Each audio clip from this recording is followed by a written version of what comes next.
Good morning, YouTube. We've had some meetings and stuff going on in the office here this morning. We're getting done with that. Dad's out working on electrical stuff in the new barn, I think. He's going to keep working on that today. Brock is here. We had Brock hook up the field cultivator. Progress. We're getting closer, so he's out here working on it somewhere. Way out there. We're going to go check on it because he tells me that everything needs changed and the tires are all bad and the sweeps are all bad. And, well, they're probably not, but we're going to go take a look and see what things look like out here.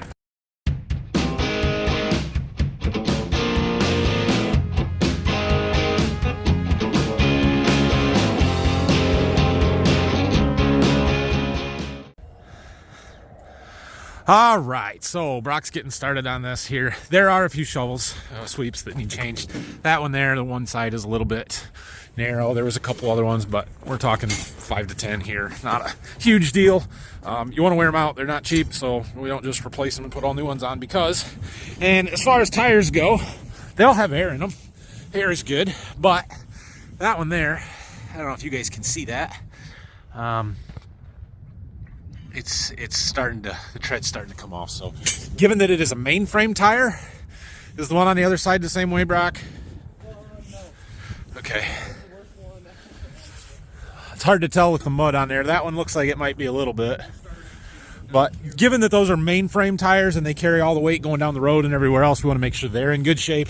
The ones out on the wings, they're only on the ground in the field and not quite as critical. So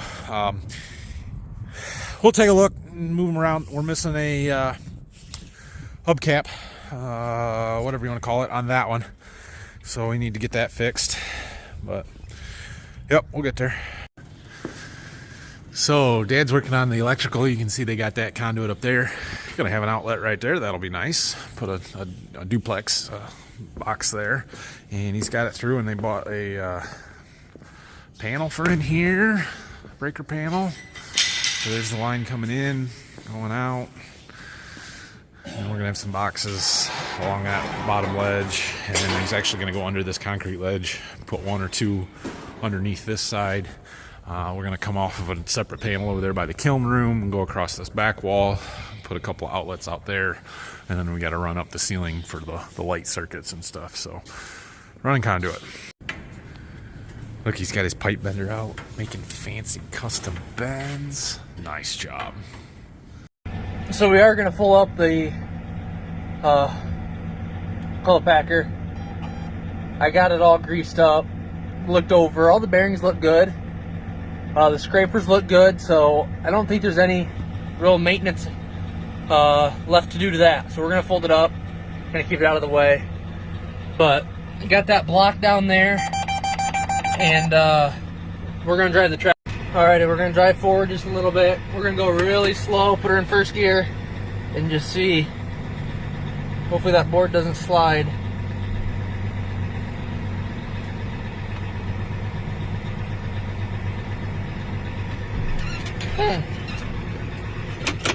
Well, I think we're up on it, but I don't know if that tire's off the ground, so we'll go out there and see. Well, I thought I had a good idea at first, but these tires pivot.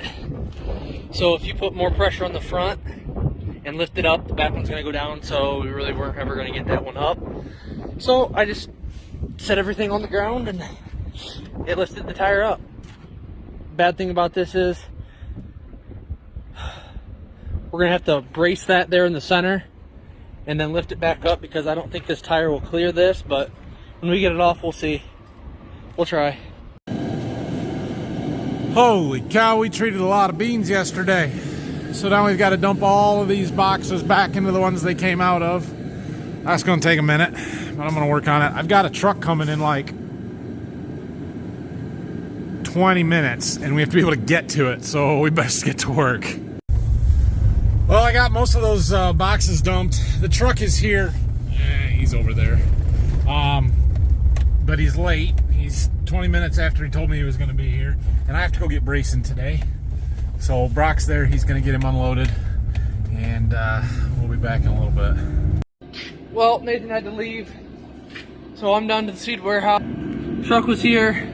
I unloaded him. We got those 5 boxes right there. Now I'm gonna finish dumping all these beans that we treated yesterday back into their box. And then I'm gonna go back down and work on that field cultivator. But trying to keep it warm in here. Kind of hard to do when you had to open the door, but you gotta do what you gotta do. Dumping them beans. We're back. Somewhere in this maze of boxes, there's a child. Oh, there he is. What's rude of me? Oh, you can't get your gator out? It's stuck behind all these boxes. We're gonna have to move them, aren't we?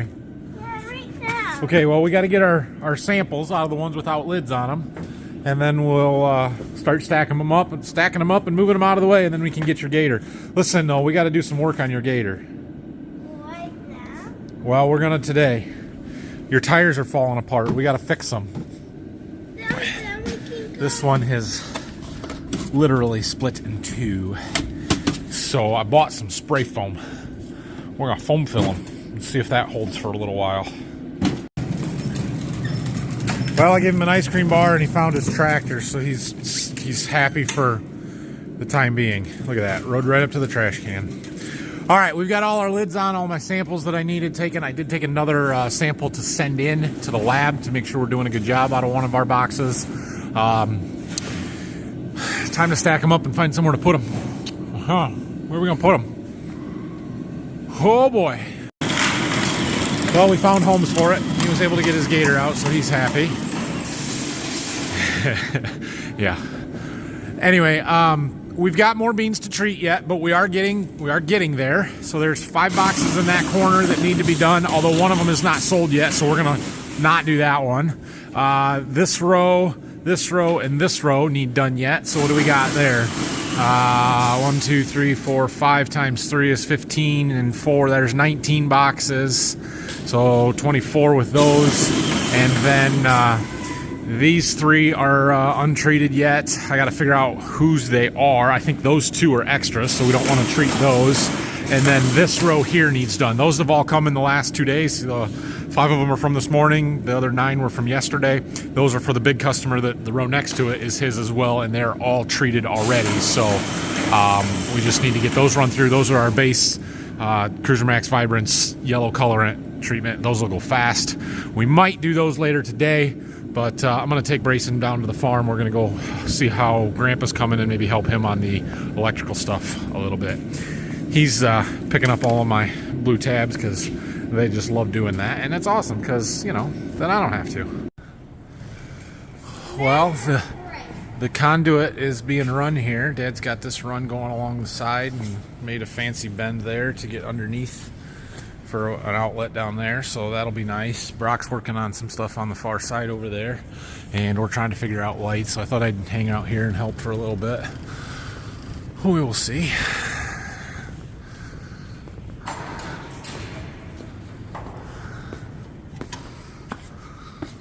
So this one we're gonna come right through this wall from some existing stuff in there.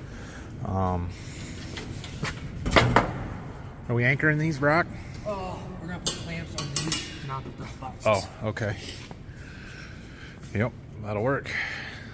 All right, so part of this project is determining how exactly we're gonna hang stuff. So the lights are gonna hang basically where these angle brackets are on both sides. So like right there on that side, we're gonna put a row. Right down here, we're gonna put a row. And we're gonna use a beam clamp, something like this. Just thread an eye bolt into it that our lights will hook on. What? You're gonna be speeding? Show me. We've got a great big nice spot for riding bikes and scooters and all kinds of good stuff. You're going too fast. Whoa, are you okay? Are you okay? That's why we gotta be very careful. It's the first time he's done that, but I was teasing him for going too fast, and then he tried to show me how he can go too fast, and that's what happens. You sure you're all right, bud? Are you sure you're all right? Yeah, okay. Anyway, yeah, we're gonna hang these lights from this hook on an eye bolt through that, and then they have a cord, so we've got to run conduit and put plugs in. We'll probably put a box up there, something like that, and then we need a run going that way, and we're gonna have to continue a conduit up over the peak or around the peak over to the other side and then across over there.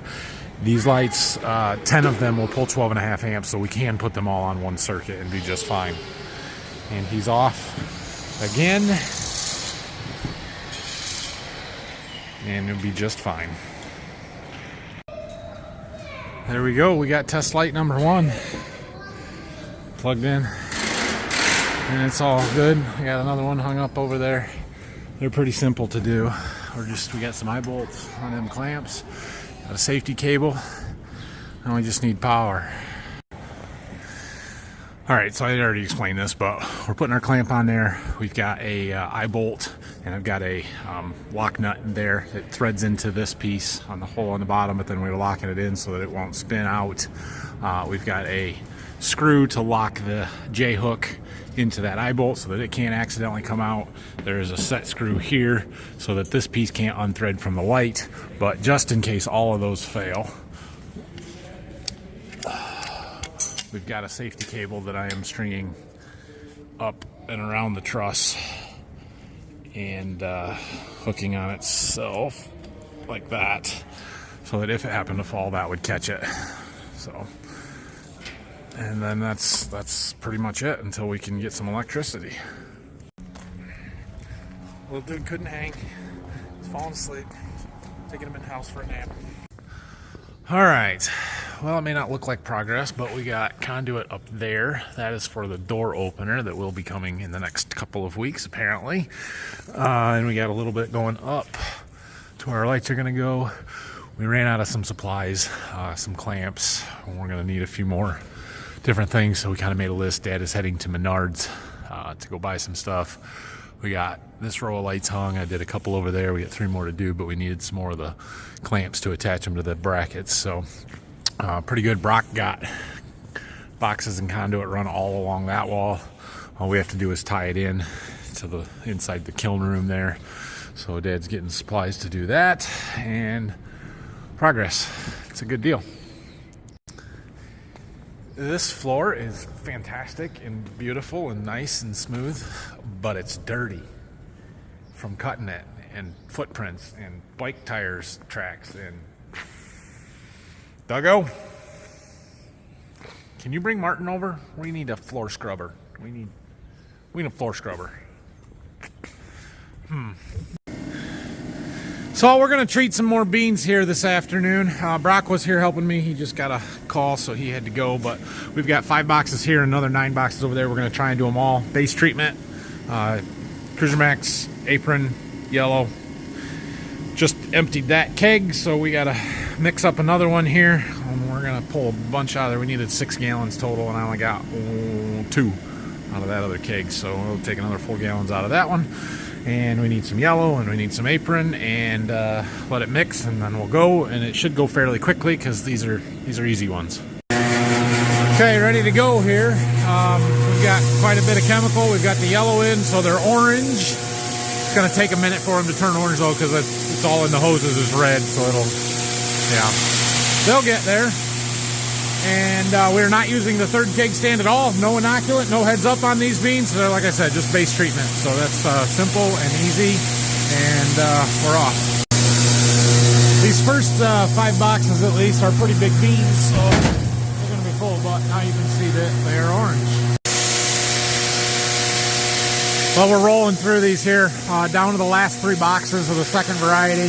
These are a much smaller seed size at 3,300 seeds per pound, almost 1,000 seeds per pound less than the last ones. The boxes don't get nearly as full. So I'm curious how long it takes me to treat a box. I know it takes about 2.5 minutes to run it through the treater, but from the time that I got to take to move boxes around and stuff. So I'm actually timing this one. From the time I started it until the time I start the next one, we're going to see what it is. I'm hoping it's less than 5 minutes. That'd be pretty efficient. 12 boxes an hour. 4 minutes and 4 seconds. In theory, I could do almost 15 boxes an hour. That's moving right along. That's about 500 units an hour, or a little bit more if I did that much. So obviously that doesn't include my mix time in getting everything set up, but once everything's rolling, we can move them through in a hurry. Just doing some math and going through my records. That big customer stuff, the ones that I'm treating now, I still have 520 units of beans that need to be delivered to me for them yet. So what's that, another 13 boxes. And I have about 22 more boxes of my own stuff for our farm that I need to treat. And then maybe a couple more here and there, but most of my other customer stuff is done. So yeah, we've got somewhere in the neighborhood of 1,500 units to treat yet. And we've got the chemical, we've got plenty of stuff to do it, but we've got to take some time and get them done yet. So, but we're doing 560 tonight. I mean, in 3 more days like today, and we did 1,000 yesterday. So we're knocking them out quickly. I just need to get some stuff out of here so I have more room to spread it out and know what I've got. And I need to get some of my other customer stuff delivered. And I think that's what we're going to work on tomorrow. All right, we got those done. 6 o'clock, so it's time to go home. I don't know if Grayson is still at Grandma's or not, so I'm going to go down there and find out. Get him, and then we'll go out again tomorrow, I guess. Dad went to Menards to get some supplies so he can keep working on the electrical stuff. I think Brock's coming back tomorrow, but I'm not real sure. He kind of had to take off pretty abruptly there today. And we're going to try and deliver some seed tomorrow. I don't know if we'll treat any tomorrow or not, but we're going to try and get some out of here. So we'll see how it goes. So I did want to talk about those lights that I bought. Well, I'll talk when I get down there. So the lights that I bought for out here, they are a cheap 150 watt high bay circular light. Let me open one of these packages up, but I found them on Amazon. They are not they're not expensive. I don't know what kind of quality they are. I will put a link in the description to them. If somebody is looking for lights, you're welcome to go buy them from my link so that I make $1 off of you. I would appreciate that. However, that is not an endorsement. I am not telling you they are good lights. I am telling you these are the lights that I bought. They're bright. They seem to work really well. I was going to get some 100 watters that were a little bit dimmer because we put 10 of them in here, and I have 6 in my seed warehouse that is the same size as this, and it's not super bright, but it's plenty sufficient. And this is not a workshop. This is a machinery storage building. We are not going to be working out here hardly ever, and we've got windows and a door, and we especially not in the winter when it's dark at 5 o'clock and we need to do something, right? This is not what this building is for. It is for machinery storage. So we don't need a ton of light. So anyway, I ended up with the 150s because, well, they were cheap. And I think I paid somewhere in the neighborhood of $55 a piece for these. You can buy other ones that are similar, at least wattage wise and lumens and stuff, for 90, 120. I don't know. They may be better. They probably are better. But again, for the purposes of this storage building and not a workshop, I think these are going to be great. I'm excited to get them wired up and powered on and dark so that we can see what they look like and stuff. But they are what they are. If we were, doing the back half of our shop or something that was where the light was a little bit more important than here, I probably would have either went with a higher quality light, a higher lumen wattage light, or done the strip lights like we have in our shop now, where it spreads the light out much more evenly rather than spotlights in several different places. So anyway, I just wanted to talk about those a little bit. What I do know is that these lights are way better than those lights. Those are 400 watt metal halides that well, those used to be in our shop. We took them out and they suck. And Dad's like, oh, I'll use them out here. Fine, that's fine. It works great for him out here in his wood shop, but I didn't want to put something like that out here. If you're going to put lights in, put LED lights in. Thanks for watching today. Have a great night, guys. We will see you again tomorrow. We're going to go look at some fields tomorrow afternoon. It dried off a lot today. It's been really windy and sunny. It's just cold. I wish it would warm up. If we could get some heat, then things would go, but with the heat comes rain, and I don't know. I don't know when we're going to get in the fields. There's still a chance that it's going to be this week, but we got some more drying and warming up to do. So, see you tomorrow. Turn. This is why farm kids know how to drive before they are able to drive. They told him to drive me home. He said, okay. Turn a little more. There you go.